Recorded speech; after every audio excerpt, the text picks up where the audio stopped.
Hi everyone, I'm Azalia Muchransyah, an Indonesian woman in my early 30s, with black shoulder-length straight hair, wearing a black blouse and blue ethnic necklace. I'm wearing makeup and I'm sitting in front of a blank peach-colored wall. I also have the transcript of this talk if you need one. I am a Ph.D. candidate in media study at the University at Buffalo, the State University of New York. First of all, I would like to acknowledge that the land on which the University at Buffalo operates is the territory of the Seneca Nation, a member of the Haudenosaunee or Six Nations Confederacy. This territory is covered by the Dish with One Spoon Treaty of Peace and Friendship, a pledge to peaceably share and care for the resources around the Great Lakes. It is also covered by the 1794 Treaty of Canandaigua between the United States government and the Six Nations Confederacy, which further affirm Haudenosaunee land rights and sovereignty in the state of New York. Today, this region is still the home to the Haudenosaunee people, and we are grateful for the opportunity to live, work, and share ideas in this territory. Today, I'm going to talk about causality dilemma, how cinema serves as a history-making tool in Indonesia. Here is the outline of my presentation. I'm going to talk about a bit of a background of the Indonesian cinema and then go to the two films as the case studies before I lay out my analysis and conclusion. Since 1926, Indonesian cinema has evolved through changes in political regimes and socio-economic turmoil. Film scholars such as Krishna Sen acknowledge that the nature of the political regime in power at different eras, as well as the censorships which such regimes enacted, makes Indonesian films, especially before the reform era in 1998, highly political. For this presentation, I analyzed two early Indonesian cinema films, The Long March or Darah dan Doa, and The Treachery of G30 SPKI or Penumpasan Pengkhianatan G30 SPKI. As a narrative fiction film produced during the Old Order era between 1945 to 1965, the theme of The Long March revolves around the war against colonial Dutch, while The Treachery of G30 SPKI, produced during the New Order era between 1965 to 1998, takes the shape of docudrama and presents an attempt to rewrite history and shape the spirit of nationalism in Indonesian film audience. Often cited as the first Indonesian film, The Long March is a story about the Siliwangi Division's march to West Java after defeating communist rebellion in Madiun, East Java. The director, Usmar Ismail, was dubbed to be the father of Indonesian cinema, and the film's first day of shooting, which was in March the 30th, is until now still celebrated in Indonesia as National Film Day.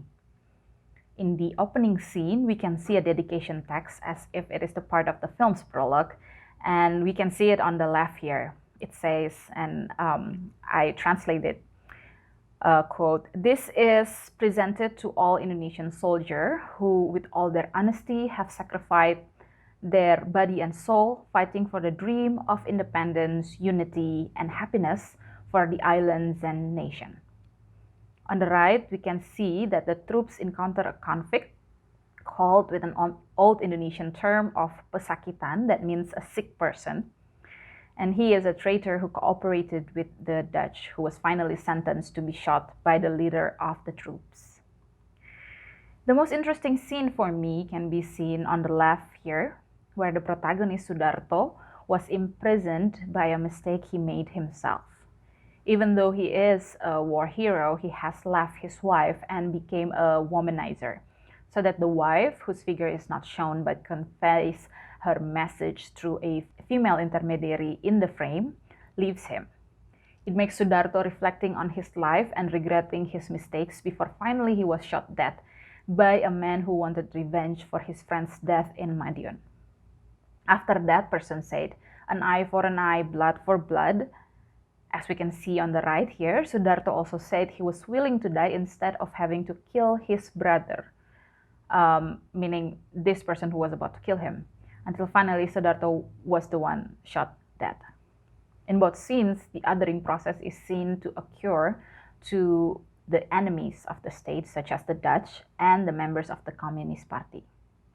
Sudarto, during his lifetime, had made mistakes, paid for his mistakes by becoming a hero, a martyr, who optimistically regarded the communists as his fellow countrymen or his brother.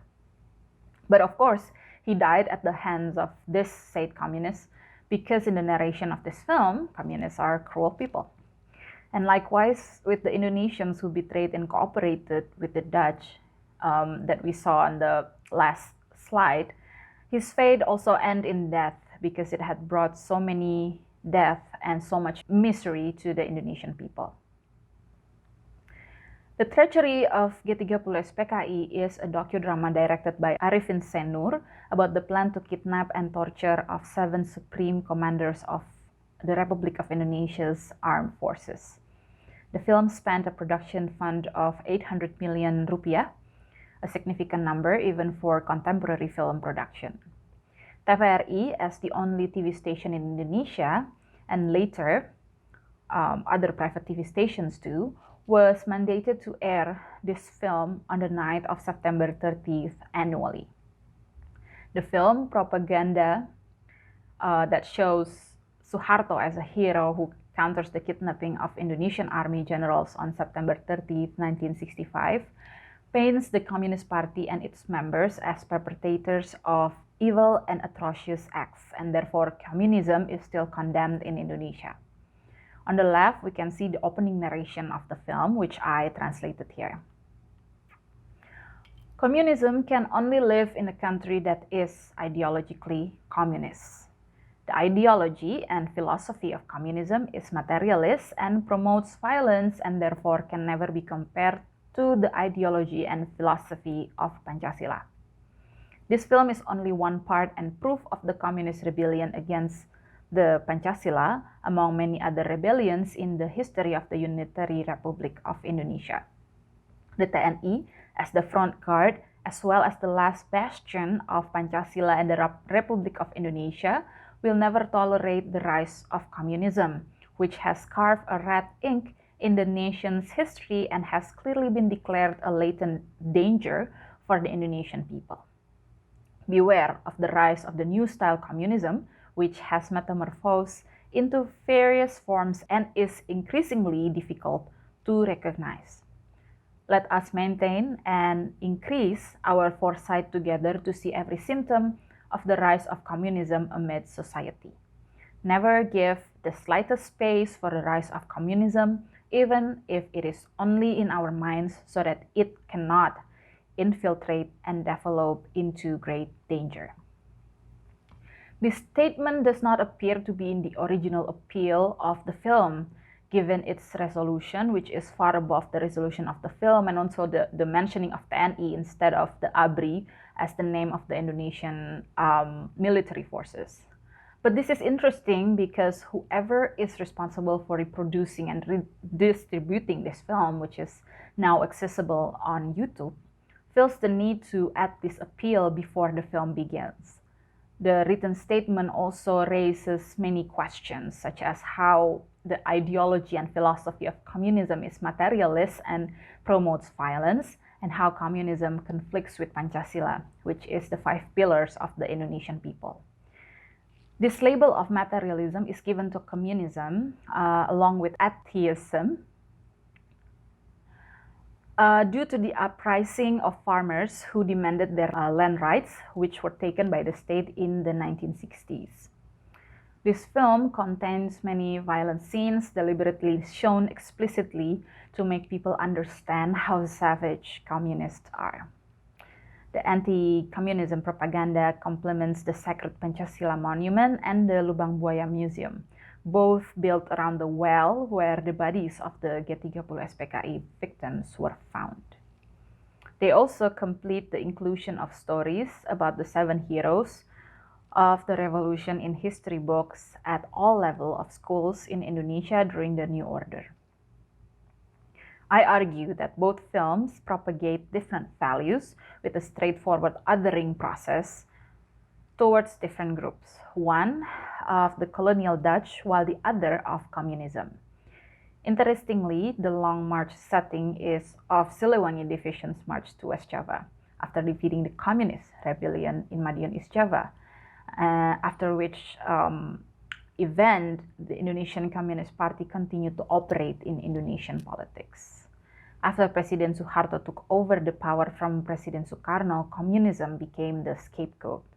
And Suharto then ordered the destruction of all Indonesian films up to then, which were deemed to promote the values of communism.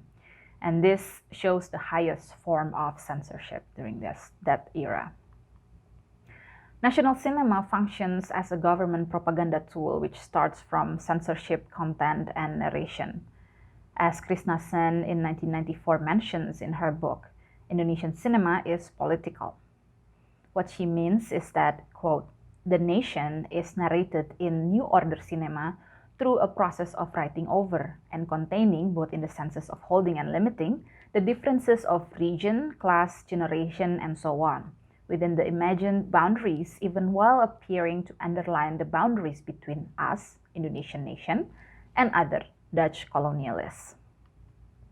Budi Irawanto in 1999 says that the Indonesian cinema is not only limited as a medium of entertainment, but also a medium of military hegemony. He argues that during the New Order era, military superiority over civilians is intentionally reproduced through historical films. This backs up my argument that films produced by the state during that era are state-controlled propaganda. With this in mind, it is crucial to see censorship as a prominent controlling tool used by the system that is state. Sen and Hill in 2007 mentioned that studies of media in authoritarian nations have most frequently adopted what might be called a command and response model, concentrating on propaganda, censorship, and the fate of texts and authors who challenge this. Also, specifically for the Indonesian case, Irawanto also states that censorship is the most obvious aspects of government control over film form and subject matter. Alongside with censorship, the real power of state control over films is done through the establishment of corporatist institutions. The Long March and the treachery of G30 SPKI are two best examples of how popular media are utilized as a propaganda machine for the ruling regime to write, rewrite, and unwrite the history of Indonesia as a nation. Thank you for your kind attention. Please reach out to me at azalia.myportfolio.com if you have any comments or questions.